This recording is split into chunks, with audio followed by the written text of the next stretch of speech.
In 2000, we bought an abandoned 100-acre farm in the foothills of the Appalachian Mountains. We spent years cleaning it up, built a new house, and now are trying to make it a functional homestead farm. Welcome to Red Tool House. Well, hello everybody, welcome back to Red Tool House. This video is kind of, I don't know, maybe goofy. You guys may think I'm an idiot, but that wouldn't be the first time, would it? What we're doing here, I'm up in the retreat area of our property. And by retreat, again, if you're new to the channel or you haven't watched, about a year ago we decided we're going to try to take a portion of the back of the property, a rural part of the property that's very tucked away in the back, and we want to build a retreat. And by retreat just means a place that you initially just be camping, people can come and hang out.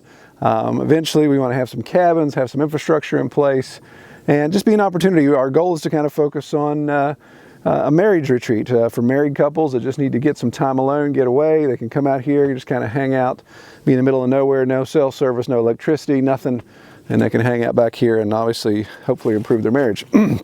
So all of that being said, why am I standing in the creek? Well, this is one portion. Back here behind me, behind this big brush pile from where we've been clearing, is what I consider our main area of the retreat. It's like a little meadow, if you will. It's just a small glade surrounded by trees. And so this is going to be kind of the central hub of the retreat. There'll be cabins, there'll be areas around this area, this flat area behind me, and that'll be kind of the central area. So what's happening is this is the main stream that runs through our property, and where my camera is sitting is where the old creek bed used to be. So right now, just because of erosion and things happening over time, and maybe a tree or an obstruction there at some point, the creek now comes down around behind this godforsaken sycamore and goes into the hillside here. Well, this is part of our meadow that we want to try to save. So there's undercutting happening. So you can see here, obviously underneath this branch here, there's some undercutting happening to the bank. So it is eroding the bank. As the water gets up, it cuts in and takes soil with it.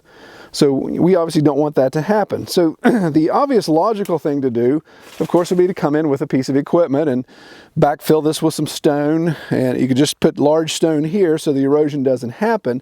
Well, I'd like it to be back over into the spot where it's supposed to be, the creek bed. So, and again, I could bring in a piece of equipment. I'd like to save the money.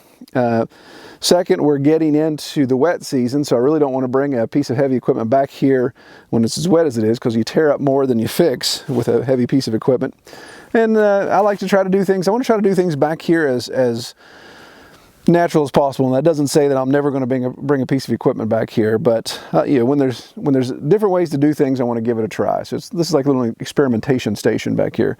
So what are we going to do?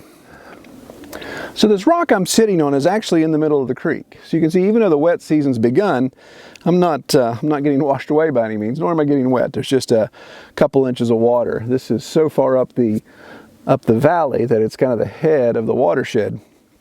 So it's not rolling constantly. But the other day we had a pretty heavy rainstorm. We got a couple inches, and so this creek was rolling pretty good. Well, what I've decided to do, or if you can see here, this is the old creek bed. This is where the stream used to go before it went around that sycamore tree.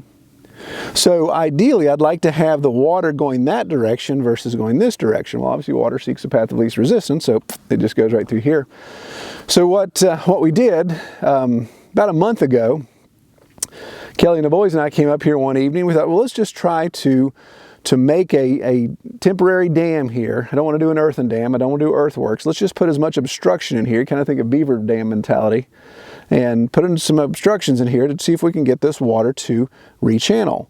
So I came in and I drove some T-posts in and just lashed some boards, some old cutoff boards that we had, to the T-post to kind of make a base there, and a nice firm foundation. So even if we did get a lot of water pressure, hopefully it'd keep it in check and not have it spill over. And then just random logs and rocks. Just had the boys collect sticks and rocks and all those things. So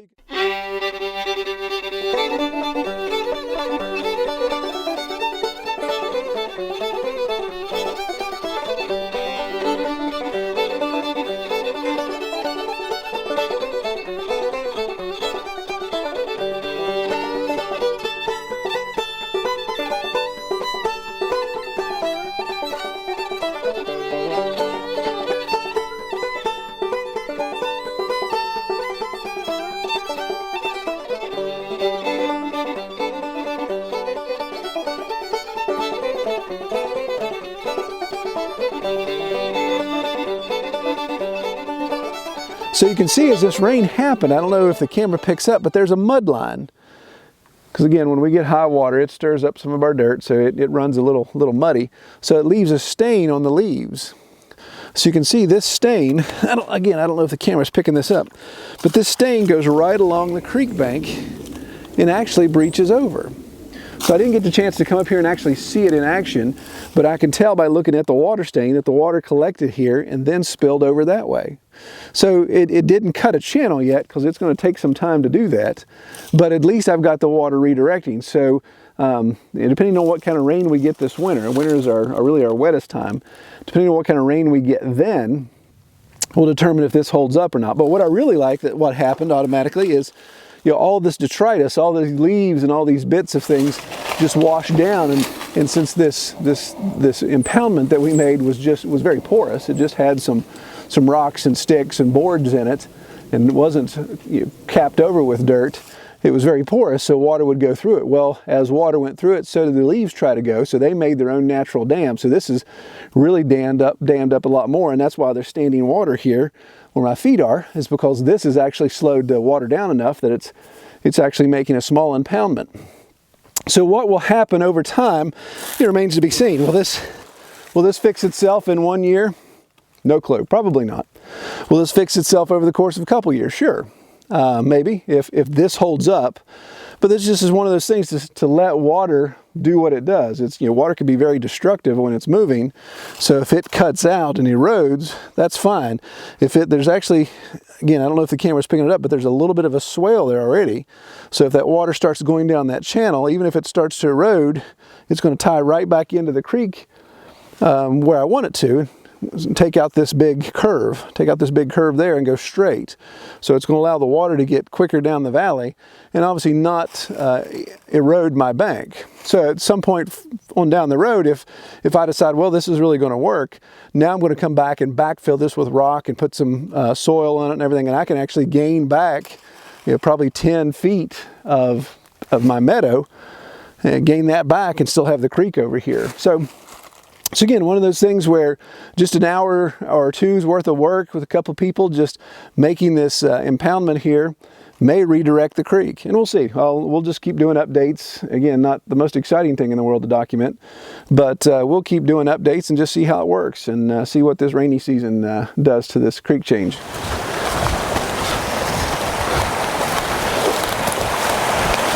So fast forward almost a month and a half from when I did my last update, and who knew we were going to be in a fall drought. But now that drought has been lifted with rain that we received in the last 24 hours, got several inches, and you can see how this is working out. The creek is being diverted and coming down this path that I wanted to come down, and it's moving pretty swiftly there. That's about 8-10 inches of water there, moving pretty swiftly, and that's cutting a channel. You can see it's cut the leaves. I see it's exposed some roots here. So we want this to cut this channel more and take this hump out right here and just keep on trucking. You can see, if you follow the water down, it's coming down, hitting this little sapling here, but it's connecting with the creek in the line that I want. So this is the straight line I want, not the meandering around behind me. Now this dam isn't completely stopping the water. There's still water coming into this side, but it's slowed down considerably. And you can imagine if all this water that was coming down was slamming against this bank where this poplar tree is rooted, then there'd be a lot of undercutting. That dirt, each time this water gets up like that, it's undercutting. Obviously that's why the water's the color that it is. It's removing dirt, removing soil as it comes up. So what's kind of interesting, and I'm not going to step there because that's going to be way over my boots. What's kind of interesting is as leaves and sticks and other detritus comes washing down the valley here, they kind of fill in these spots here. In fact, you can kind of see how the leaves are starting to form a little bit of a dam. So they're actually helping clog up the dam, kind of the concept behind a beaver dam, that as more material gets washed down, it packs in around that. So these T-posts seem to be holding on pretty good. I drove them deep enough. We got enough rock, we got enough base there. Now, if we get a couple more inches tonight, it's probably going to exceed this. It could probably break over and wash it all out. But we're actually, according to the forecast, we've gotten the most that we're supposed to be getting today as far as volume all at once. It'll just sprinkle like it is now the rest of the day, hopefully. But again, you can see, do this without falling in and ruining my equipment. So you can see just how deep this water is, and move some of this debris here. Because right now I actually want to promote a little bit of erosion. Now again, you may be thinking, why would you ever want to promote erosion? You could obviously get in here with a piece of equipment and dig this out and take that topsoil and put it elsewhere. But you look at the expense, the amount of erosion you'd get with a piece of equipment in reaching over here. I'd have to have a pretty large piece of equipment to get on this side of the creek and dig appropriately.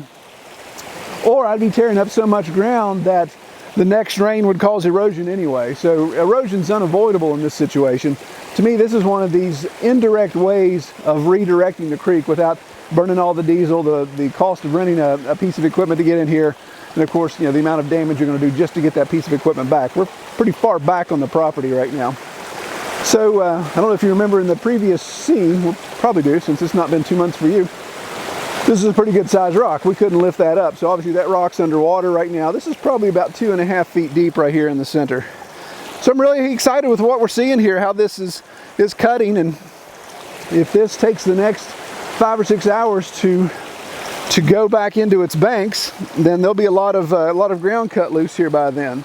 So it'll be pretty effective. Since here it's been about another month since the water was up, and you can see it. There's no water in the creek right now. We've had a pretty cold snap, but you can see the trough that it started to cut. In fact, come down here, see a lot of these little roots and bits of grass that have been exposed as that water went down there and washed out. So it's doing what it needs to. You can see where all these leaves have packed in. Again, it's like the beaver dam concept, where as the water flows through it, more and more leaves and bits of debris and other detritus get stuck in there and help dam it up more. So we'll just let that go and just see what the spring thaw does and what the spring rains do. See if it keeps pushing the creek that way. Kind of interesting. We've been so cold here recently. Every bit of standing water's frozen. You can see where the deer have come down here and broke this up to try to find water. They've even stuck their snout down in that hole to find water, I guess. But they've been hard at it. Been cold. Well, thanks everybody for watching. We will keep the videos coming. If you like this video, please give us a thumbs up and be sure to subscribe if you haven't. And check us out on Facebook at facebook.com/Red Tool House Farm. All right, take care, everybody.